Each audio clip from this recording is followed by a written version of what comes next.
Welcome everyone to the course on building your own programming language from scratch. My name is Yash Punya and this is going to be the lecture 12 of this particular series in which we will be adding the functions and closures to our language. And जो भी लोग अभी तक follow करते आ रहे हो उन्हें पता होगा कि अब हम फंक्शंस और क्लोजर्स ऐड करेंगे. जिन भी लोगों ने अभी वीडियो स्टार्ट की हो जिसे पता नहीं हो इस सीरीज़ के बारे में, तो हम अपनी प्रोग्रामिंग लैंग्वेज बना रहे हैं that too from scratch. And this programming language is similar to JavaScript and Python. So if you want to follow along, you can start from the lecture 1, and if you just want to learn about the functions and closures, so the theory part of this lecture will cover all of those things. And so हम पहले start करते हैं function declaration से. तो function declaration का मतलब क्या होता है? जब भी किसी भी प्रोग्रामिंग लैंग्वेज में हम कोई फंक्शन डिक्लेयर करते हैं या हम अपनी लैंग्वेज में जब करेंगे तो उसका मतलब क्या होता है. पहले हम अपना ग्रामर देख लेते हैं और सिंटैक्स देख लेते हैं कि हमारे में फंक्शन डिक्लेरेशन कैसे होगा. मैंने कीवर्ड जो है वो डेफ लिया हुआ है पाइथन से, और सिंपल हम जावास्क्रिप्ट की तरह वही वाला काम करेंगे कि जो डेफ है वो हमारा कीवर्ड हुआ जो कि हमें बताएगा कि एक फंक्शन डिक्लेरेशन होने वाली है. ये एक डेफ स्टेटमेंट है जो कि एक फंक्शन डिक्लेरेशन स्टेटमेंट होने वाली है. उसके बाद हमारे पास आया ऐड. डेफ हमारा कीवर्ड था, ऐड हमारा फंक्शन का नेम हुआ. फंक्शन का नेम हम कुछ भी डाल सकते हो तो आप लोगों को पता ही है. उसके बाद हमारे पास आए पैरामीटर्स. जो भी हम पैरामीटर्स अपने पास कर रहे हैं, like these are just variable names like a and b. हम कुछ भी और चीज़ें जो भी हम पास कर रहे हैं अपने फंक्शन को, वो यहाँ पर हमारे पैरामीटर्स में आ जाएंगे. और उसके बाद हम बस ये रिटर्न हमारा एक नया कीवर्ड होगा इस पर्टिकुलर स्टेटमेंट में, एंड हम बस a प्लस बी एक एक्सप्रेशन जो है उसे रिटर्न कर रहे हैं. अब जो लोग इम्प्लीमेंट करते आ रहे होंगे उन्हें पता होगा कि स्टेटमेंट और एक्सप्रेशन में क्या फ़र्क हो रहा है यहाँ पे. और ये जो हमारे कर्ली ब्रेसेस है, यहाँ से हमें पता लग रहा है कि एक ब्लॉक स्टेटमेंट है. तो ये ग्रामर वाली बात हो गई कि हमारी ग्रामर क्या होने वाली है. फंक्शन डिक्लेयर करने के लिए हमारा एक डेफ होगा जो कि हमारा कीवर्ड का काम कर रहा है. उसके बाद हमारा एक फंक्शन नेम आएगा. उसके बाद हम पैरामीटर्स पास करेंगे जिसके साथ हमारी एक ब्लॉक स्टेटमेंट होगी. और इस ब्लॉक स्टेटमेंट में हमारे पास एक एक्सप्रेशन होगा और एक रिटर्न कीवर्ड. रिटर्न आप करना चाहे कर सकते हैं, नहीं करना चाहे नहीं कर सकते. वो आपके इम्प्लीमेंटेशन पे, कोडिंग पे फ़र्क पड़ता है उस चीज़ से.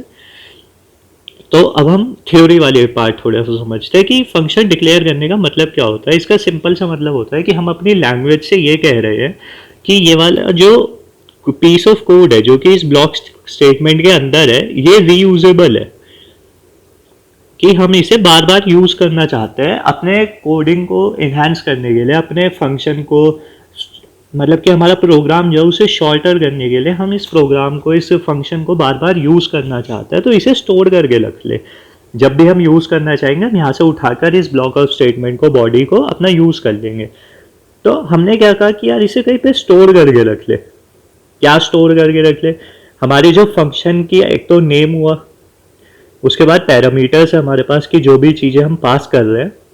पैरामीटर्स के साथ हमारे पास आती है बॉडी जो कि हमारी फंक्शन की बॉडी होगी, जो ही हमारा सबसे इंपॉर्टेंट पार्ट है क्योंकि बॉडी हमें बता रही है कि हमें क्या कोड दोबारा से करना है. अब जैसे कि हम अब तक समझते हुए आ रहे थे कि जब भी हमें कुछ स्टोर करना होता है तो हम स्टोर करने के लिए किस चीज़ का यूज़ करते हैं? हम इन्वायरमेंट का यूज़ करते हैं. इन्वायरमेंट हमने जैसे कि देखा था वो एक स्टोरेज का काम करता है हमारे इंटरप्रेटर का, जो कि हम बहुत अच्छी तरीके से प्रीवियस वीडियोस में अपना समझ चुके हैं कि इन्वायरमेंट होता क्या है और वो कैसे एक स्टोर का काम करता है, एक स्टोरेज का काम करता है. और इन्वायरमेंट में हमारे पास दो ही चीज़ें थी. एक तो हमारे पास रिकॉर्ड था और एक पेरेंट था. पेरेंट में हम पेरेंट का इन्वायरमेंट स्टोर करते थे बस, और रिकॉर्ड एक की वैल्यू स्टोर था हमारे पास जो कि की वैल्यू पेयर्स हमारे स्टोर करता था. अब यहाँ पर अगर हम देखेंगे, अगर हम रिकॉर्ड में स्टोर करना चाहते हैं, जब हमने फंक्शन डिक्लेयर किया तो मतलब हमने लैंग्वेज को बोला कि यार ये जो पीस ऑफ कोड है इसे हम बार बार यूज़ करना चाहते हैं तो इसे कहीं पे स्टोर करके रख ले.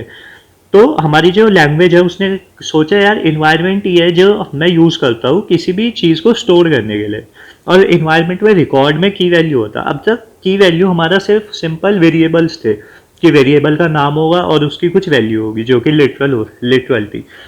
लेकिन अब हमारे पास क्या हुआ? अब हमारे पास जब हम फंक्शन डिक्लेयर कर रहे हैं तो हमारे पास की होगी उस फंक्शन का नेम जो कि एक आइडेंटिफायर था हमारा, और वैल्यू में हम एक ऑब्जेक्ट स्टोर करेंगे जिस ऑब्जेक्ट में हमारे पास पैरामीटर्स होंगे जो हम पास कर रहे थे, बॉडी होगी और इन्वायरमेंट होगा। इन्वायरमेंट कौन सा होगा जिसमें हम ये फंक्शन जो है वो डिक्लेयर क्या है, उस इन्वायरमेंट को भी हम स्टोर करेंगे। उससे क्लोजर का कॉन्सेप्ट आएगा जो कि हम आगे समझेंगे। अभी के लिए समझने वाली सिर्फ इतनी सी बात है कि जब हम फंक्शन डिक्लेयर करते हैं तो फंक्शन डिक्लेयर करने का मतलब है हम अपनी लैंग्वेज से बोल रहे हैं कि यार ये पीस ऑफ कोड हम बार बार यूज़ करना चाहते हैं तो इसे इन्वायरमेंट में स्टोर करके रख ले। इन्वायरमेंट की वैल्यू पेयर में ही स्टोर करता है तो वो सिंपल एक नेम लेगा और ऑब्जेक्ट में हमारे पैरामीटर्स, बॉडी और इन्वायरमेंट इस तरीके से स्टोर करके रख लेगा। अभी जब नेक्स्ट हम थोड़ी देर बाद इसे इम्प्लीमेंट करेंगे तो ये चीज़ आपको और अच्छी तरीके से समझ में आ जाएगी।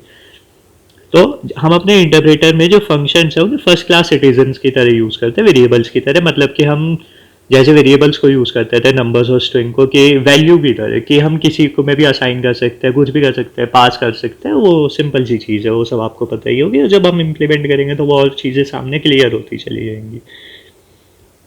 अब हम इन्वायरमेंट्स एंड क्लोजर्स को और अच्छी तरीके से देख लेते हैं। क्लोजर का मतलब क्या होता है कि हर फंक्शन जो है, जैसे कि हमने किसी भी स्कोप में किसी फंक्शन को डिक्लेयर किया, जैसे कि ये हमारा स्कोप 1 है,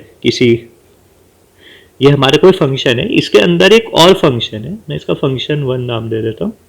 ये हमारा कोई फंक्शन 2 है और ये हमारा यहाँ पे डिक्लेयर है। तो इस फंक्शन 2 का क्लोजर होगा ये वाला फंक्शन। मतलब से सिंपल सी बात है, जब हम डिक्लेयर कर देते हैं, हम इस फंक्शन को जब डिक्लेयर करेंगे तो हम एक इन्वायरमेंट भी स्टोर कर देते हैं। अब वो इन्वायरमेंट क्या होगा, इसका जो प्रेजेंट स्कोप है उस इन्वायरमेंट को हम स्टोर करके रखेंगे जिससे कि उसे वो याद रहेगा। उसी रिमेंबर्ड इन्वायरमेंट को क्लोजर बोलते हैं।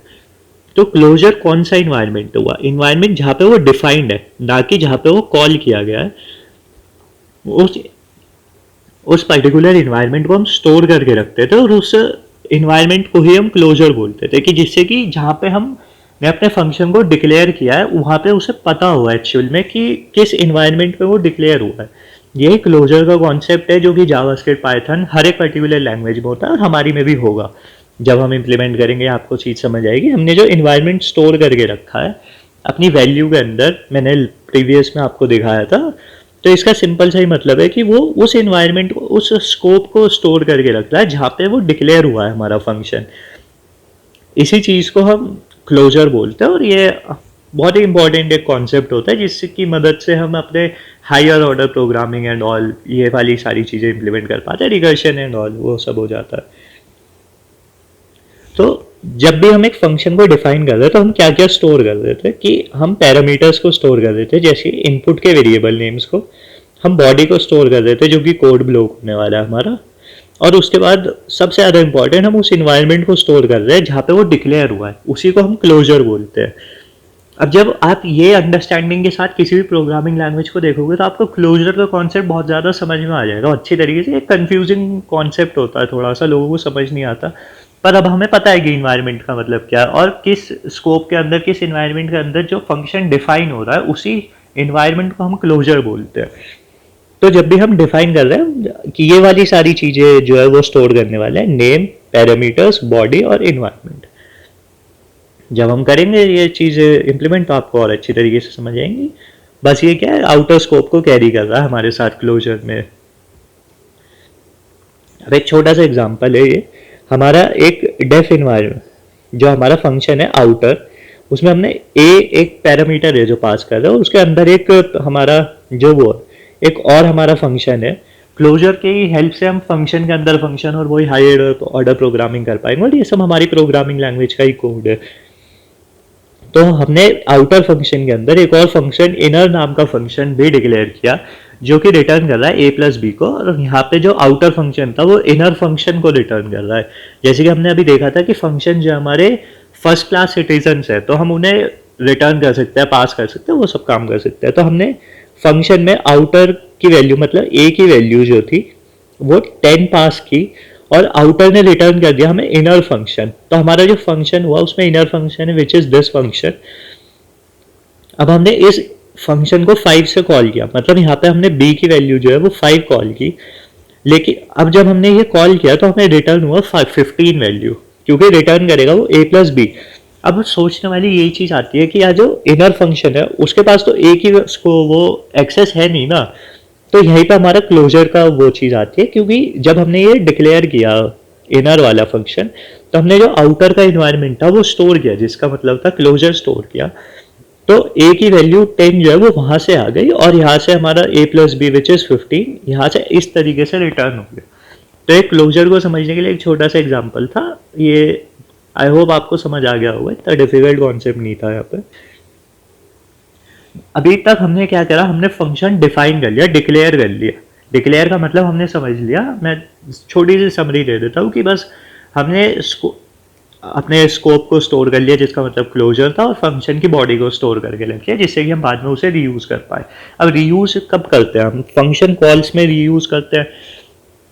मान लो हमने जो यहाँ पे ऐड फंक्शन है, हमने डिफाइन किया कि हमारा एक ऐड फंक्शन है जो ए बी पैरामीटर्स को लेगा और रिटर्न ए प्लस बी कर देगा, और हमने अब कॉल किया ऐड 2,3।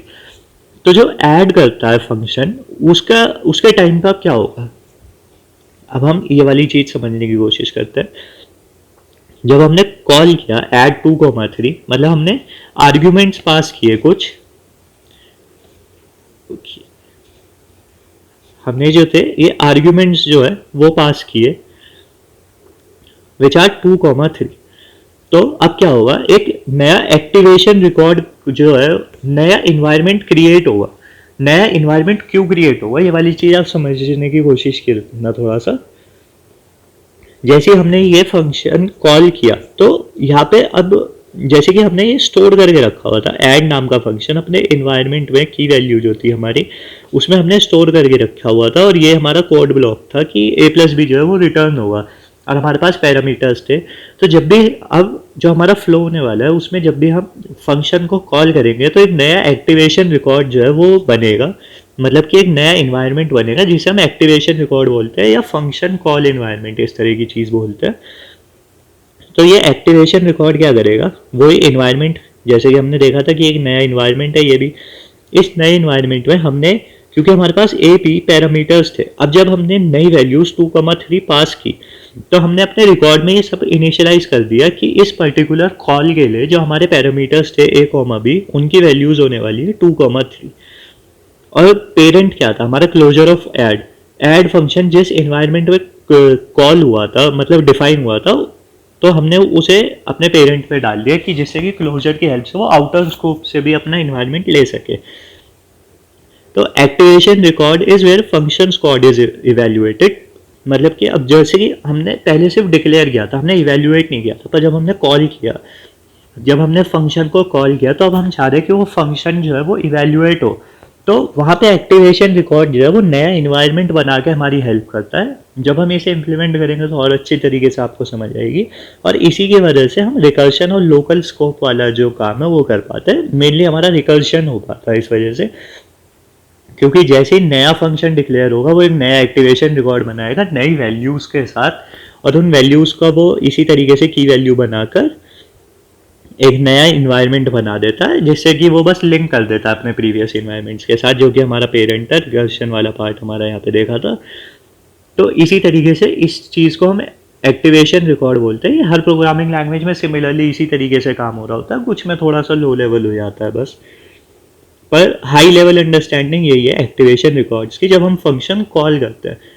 तो ये सिर्फ इसी में नहीं, आपकी ओवरऑल अंडरस्टैंडिंग जो है प्रोग्रामिंग लैंग्वेज की वो भी बहुत ज़्यादा इनहेंस करता है, क्योंकि अब आपको पता है एग्जैक्टली जब मैं फंक्शन कॉल करूँगा तो वो किस तरीके से कॉल होगी।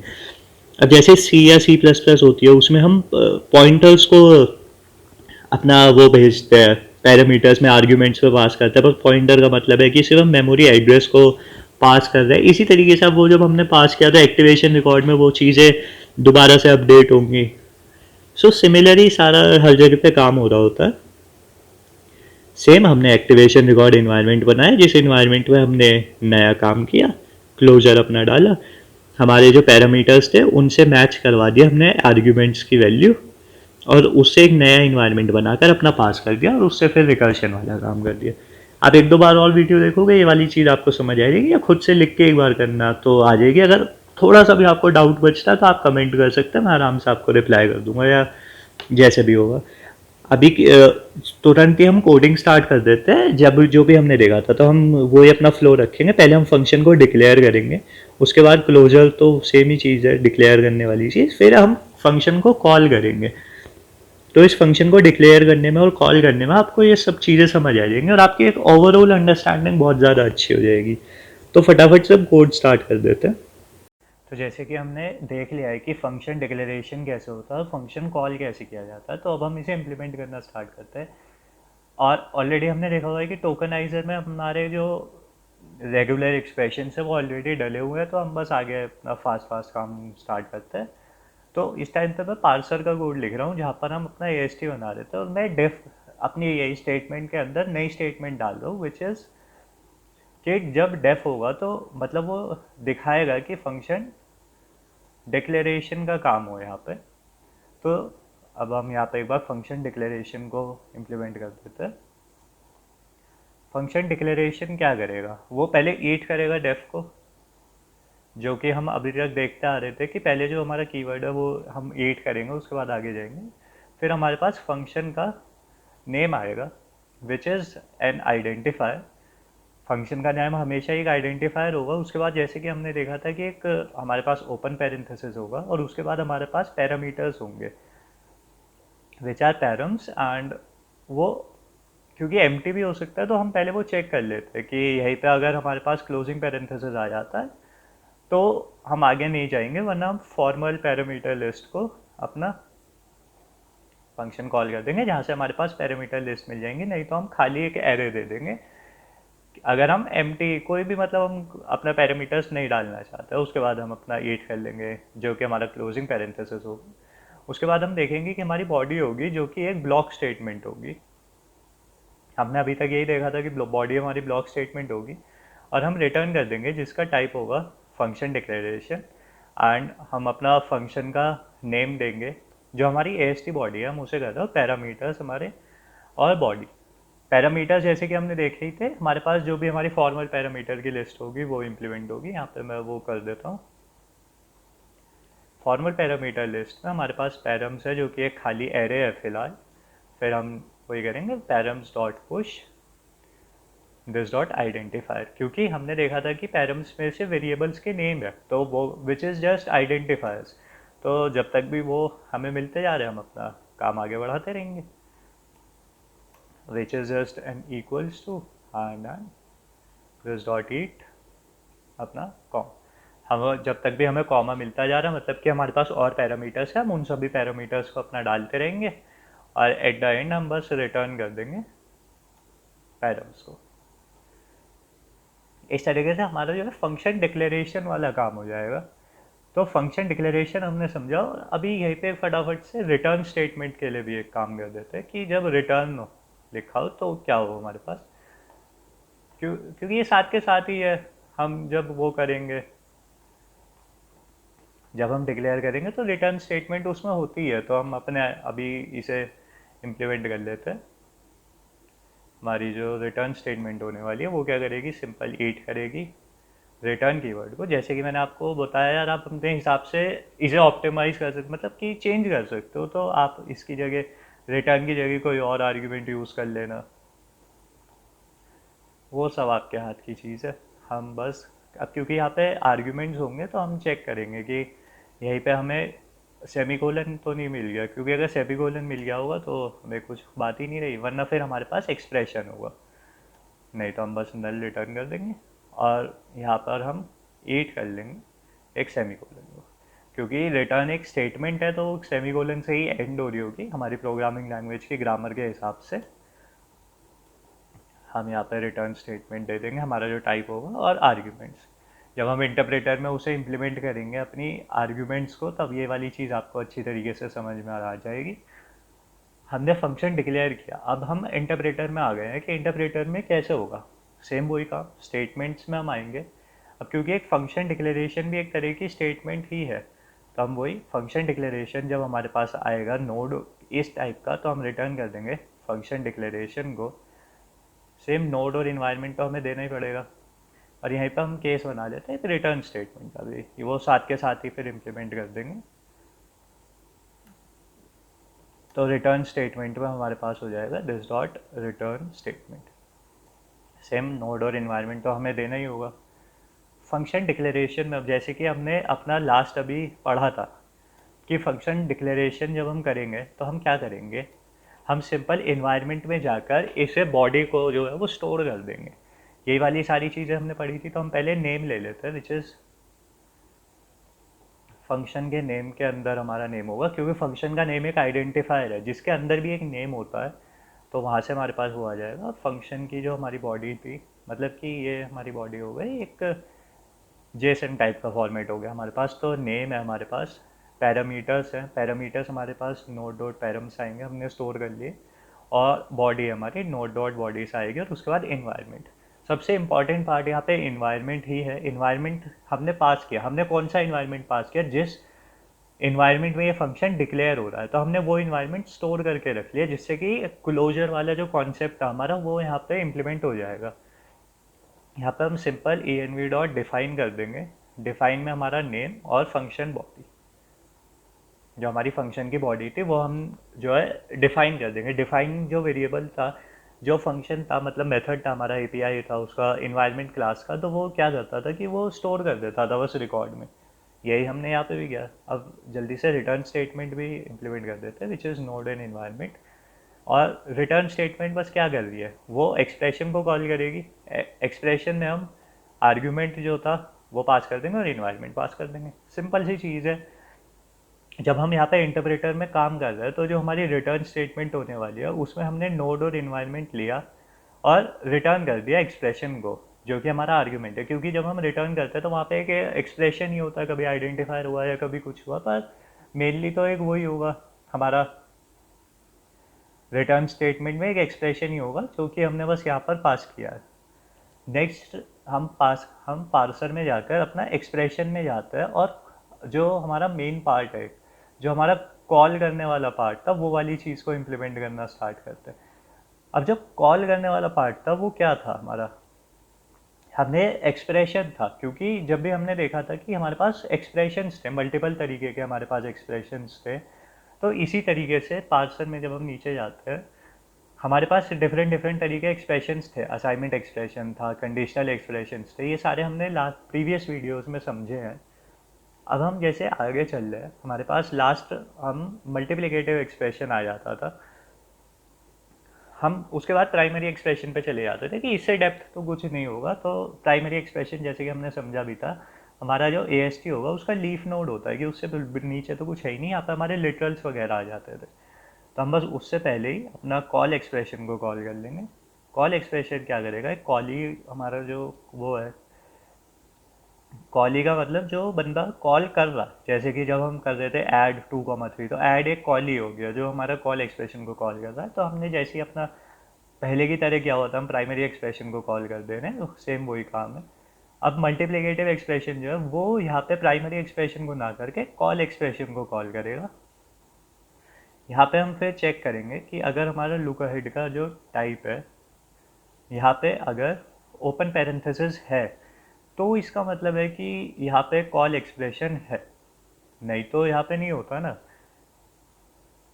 तो यहाँ पे कॉल एक्सप्रेशन है जिसे जिसे हम कॉल ही पास कर देंगे। अगर वो नहीं होता तो हम बस यहाँ से रिटर्न कर देते कॉल ही को, क्योंकि प्राइमरी एक्सप्रेशन तो हमें चाहिए ऑलरेडी। अगर मल्टीप्लिकेटिव एक्सप्रेशन से हम कॉल एक्सप्रेशन में आए, मान लो यहाँ पे अगर सिर्फ ऐड होता तो ये सिर्फ एक लिटरल का काम हुआ, पर अगर ओपन ये पैरेंथेसिस भी आवे तो ये कॉल एक्सप्रेशन हो गया। नहीं होता तो ये सिर्फ प्राइमरी एक्सप्रेशन होगा। तो इसलिए हमें कॉल ही को रिटर्न भी करना पड़ा कि अगर ये कॉल एक्सप्रेशन नहीं है, मतलब यहाँ पे ओपन पैरेंथेसिस नहीं है, तो सिंपल जो भी था वो रिटर्न हो जाए। तो हम यहाँ पे कॉल एक्सप्रेशन को अब वो कर लेते हैं, कॉल ही हमने यहाँ पे भेजा ही था। तो हमारे पास जो कॉल एक्सप्रेशन होगा, कॉल एक्सप्रेशन का जो टाइप यहाँ पे, क्योंकि हम ए एस टी बना रहे हैं तो सिंपल हम वही टाइप हुआ कॉल एक्सप्रेशन, इसमें हम कॉल ही दिया जो कि हमारा नेम था। और यहाँ पे हम आर्ग्यूमेंट्स पास करेंगे।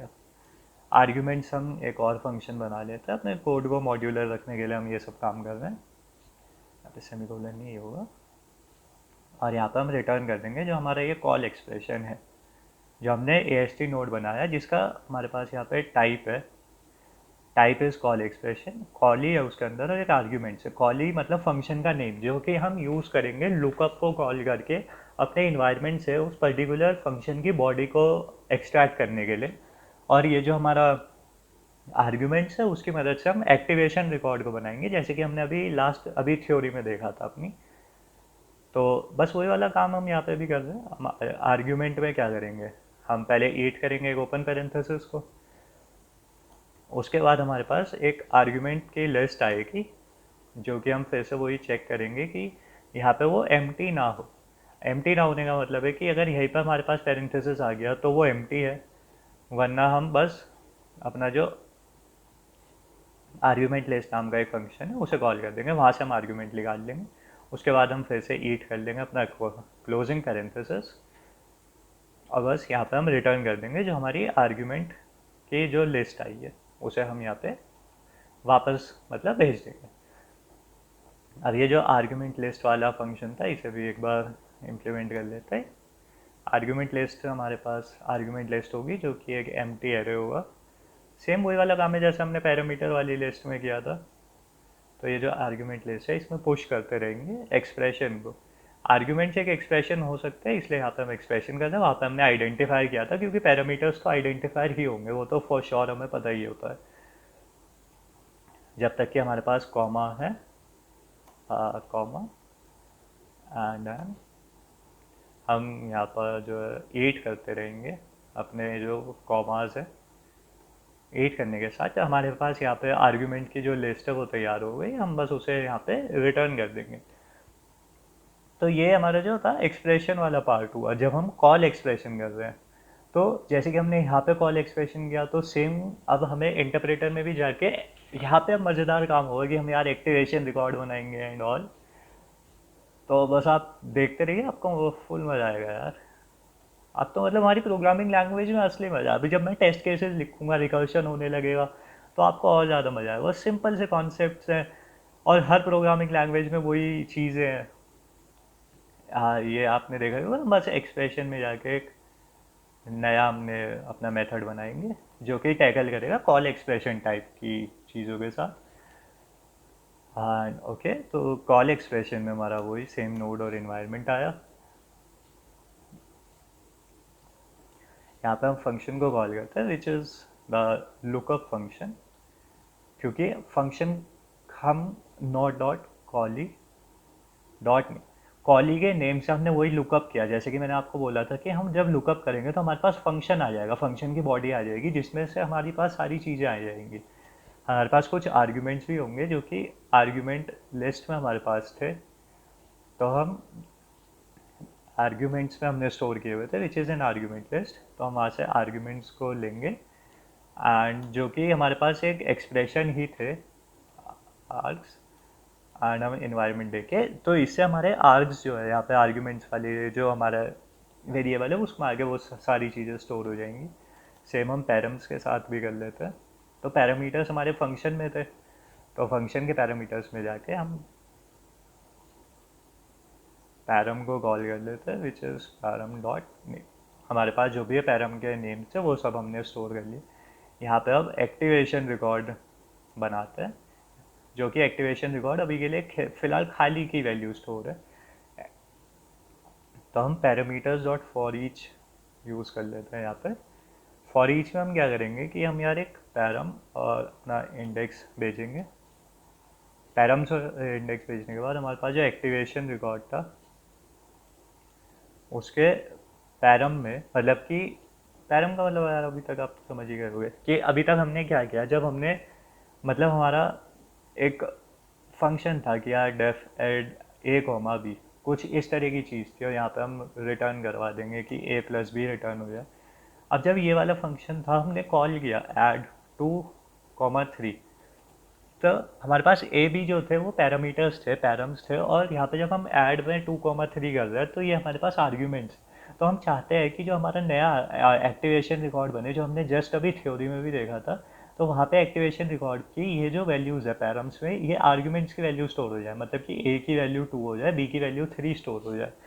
तो बस यही वाला हमने यहाँ पे काम किया। अब हम नया जो है अपना इन्वायरमेंट बना लेते हैं नया इन्वायरमेंट हमारा न्यू इन्वायरमेंट। अब इस नए इन्वायरमेंट में हम एक्टिवेशन रिकॉर्ड अपना भेज देते हैं और फंक्शन का इन्वायरमेंट भेजते हैं। फंक्शन का इन्वायरमेंट हमने भेजा क्लोजर की वजह से, जिससे कि हमारा यहाँ पे क्लोजर इंप्लीमेंट हो पाए, और बस यहाँ पर हम रिटर्न कर देंगे this dot statement. This dot statement में हम अपनी जो फंक्शन की बॉडी है वो भेज देंगे और एक्टिवेशन इन्वायरमेंट भेजेंगे।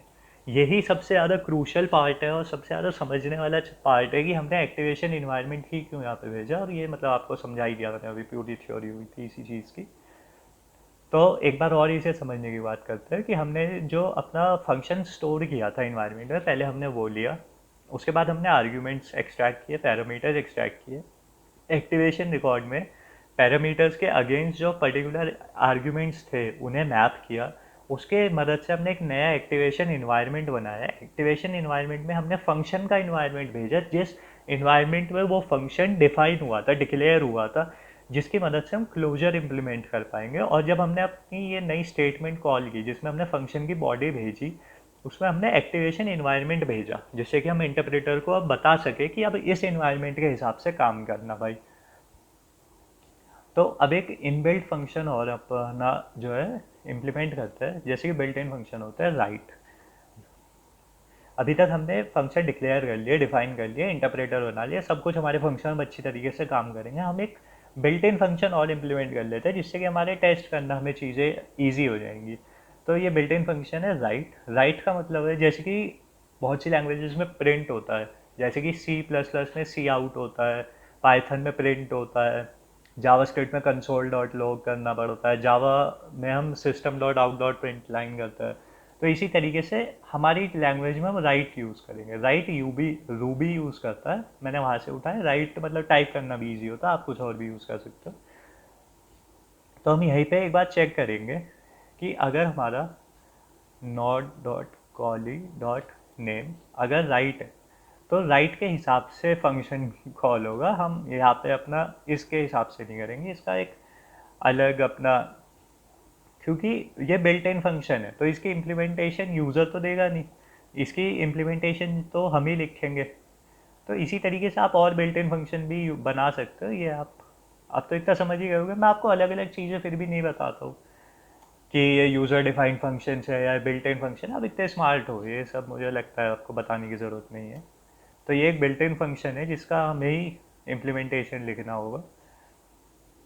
अब क्योंकि राइट के अंदर सिर्फ आर्ग्यूमेंट्स ही होंगे हमारे पास, जो कि एक्सप्रेशन की तरह काम ही करेंगे, तो हम बस एक्सप्रेशन कॉल करते हैं जिसमें कि आर्ग्यूमेंट्स और इन्वायरमेंट भेज देंगे और रिटर्न कर देंगे कंसोल डॉट लॉग। जो भी हमारे आर्ग्यूमेंट्स होंगे उन्हें मैप करके सब कुछ भेज देंगे, which is are called right expression. तो अब हम एक बार टेस्ट में चले जाते हैं और टेस्ट में जाके एक नया function test dot J S नाम की एक फ़ाइल बना लेते हैं। Function test dot J S हमारी अभी फ़िलहाल के लिए खाली है, तो हम एक बार आइट्रेशन किसी भी टेस्ट में से हम ये वाला एक चीज़ कॉपी कर लेते हैं, यहाँ पे पेस्ट करते हैं। हमें इनकी ज़रूरत नहीं है फ़िलहाल, अब हम कोई वेरिएबल चेक नहीं करवाएंगे तो इसकी ज़रूरत नहीं है। हम बस एक इनपुट देंगे और अपना कॉल का काम करवाएंगे। तो अब आएगा यार सबसे जो एक्साइटिंग पार्ट है कि हमारे जो टेस्ट वगैरह हम रन करेंगे। तो सिंपल हम रन टेस्ट करते हैं, उसके बाद हम एक फंक्शन जो है वो डिक्लेयर करते हैं, function add two comma a comma b, and यहाँ पर हम रिटर्न करा देंगे ए प्लस बी को। इसी तरीके से हमारे सब काम हो रहे थे, और यहाँ पर हम जो हमारा रिज़ल्ट है उसे स्टोर कराएंगे, ऐड कॉल करेंगे 2,3 को, और फिर राइट करा देंगे इस रेस को। तो अब आपको मतलब ये ब्यूटी बस समझ आएगी यार, क्या मतलब मज़ा आएगा कि आपने एक फंक्शन डिक्लेयर किया, फिर एक वेरिएबल डिक्लेयर किया, उसमें ऐड का जो भी हमारा वैल्यू आई वो हमने एक रेज नाम के वेरिएबल में स्टोर किया, और फिर हम उसे राइट करा रहे हैं, अपने कंसोल करा रहे हैं। तो होपफुली यार सारे टेस्ट वर्क करने चाहिए। एंड थोड़ी सी दिक्कत हुई जिसमें वाइल की स्पेलिंग अपने JS 504 504, यहाँ पर हमने ये स्पेलिंग गलत करी, दोबारा से करके देखते हैं। एंड हमने यहाँ पर दिस में JS 62, इस तरह के छोटे मोटे एरर तो हमेशा ही आपके साथ भी आते होंगे, मैं इसीलिए कट भी नहीं कर रहा हूँ जिससे आपको पता लगे। अब वो बिल्कुल ही वो वाला काम नहीं कर रहे कि हम जीपीटी से कोड करवा रहे हैं, और ये कोड भी इसी तरह का है, फिर वो फ़ायदा ही क्या रह जाता है।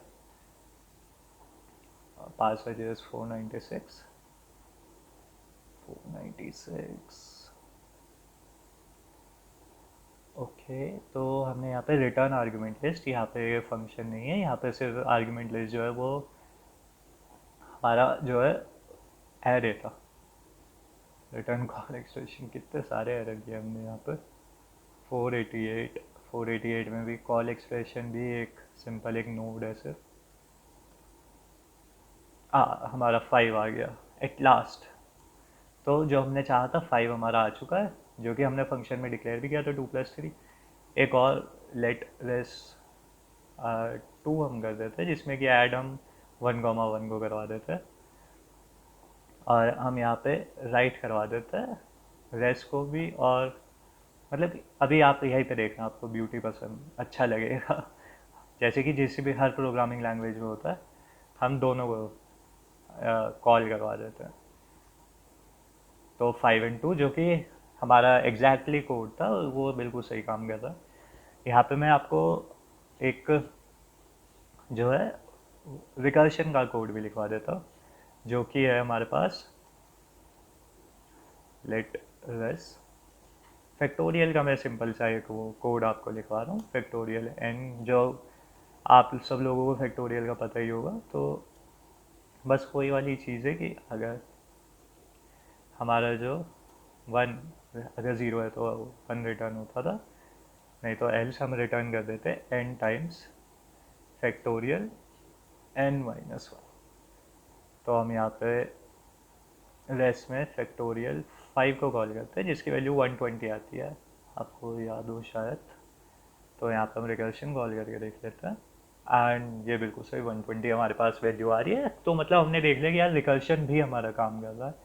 और ये जो क्लोजर वाला फंक्शन था जो हमने अभी थ्योरी में देखा, वो आप इम्प्लीमेंट करके देखना, और भी सारी चीज़ें इंप्लीमेंट करके देखना यार। अब तो आपको मज़ा ही आ गया होगा। अब इसके अंदर फोर लूप्स चलाना, परफॉर्मेंस को मेजर करना, कैसे कैसे चीज़ें आगे बढ़ रही हैं। और ये इतना एक, अगर आप फ्रेशर हो, आप जॉब ढूंढ रहे हो इस टाइम पे, फ्रेशर हो, 3rd 4th ईयर में हो अपने कॉलेज के, 2nd ईयर में, चाहे 1st ईयर में भी हो, अगर आप ये प्रोग्रामिंग लैंग्वेज का एक प्रोजेक्ट अपने किसी भी रेज्यूमे में डालते हो या कहीं भी, आप यार अनस्टॉपेबल हो। क्योंकि कोई भी प्रोग्रामिंग लैंग्वेज तो इम्प्लीमेंट नहीं कर रहा, सब वो क्लोन्स वगैरह बनाने में रह जाते हैं, या एआई बॉट्स वगैरह बनाने में।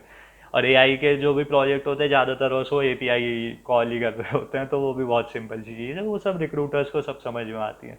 अगर आपको सही में वो हाई लेवल जॉब्स को टारगेट करना, तो इस तरह के प्रोजेक्ट्स बनाने पड़ेंगे। और जैसे मैंने पढ़ा है, या जो मेरा तरीका रहा है, मैंने आपको बहुत ही सिंप्लीफाई करके सारी चीज़ें इतनी इजीली सब कुछ बताया है। तो बस मैं यही बोलूँगा, अगर आपको अच्छा लग रहा है तो यार लाइक कर देना, शेयर कर देना, कमेंट्स जो भी आप डालना चाहे डालो, और सब्सक्राइब कर ही लेना। इसके बाद हम अपना एलएलएम बनाएंगे और डेटाबेस भी बनाएंगे, तो बहुत सारे अच्छे अच्छे प्रोजेक्ट्स आगे आने वाले हैं। तो बस आज के लिए इतना ही रखते हैं, and will see you in the next video. So have a nice day.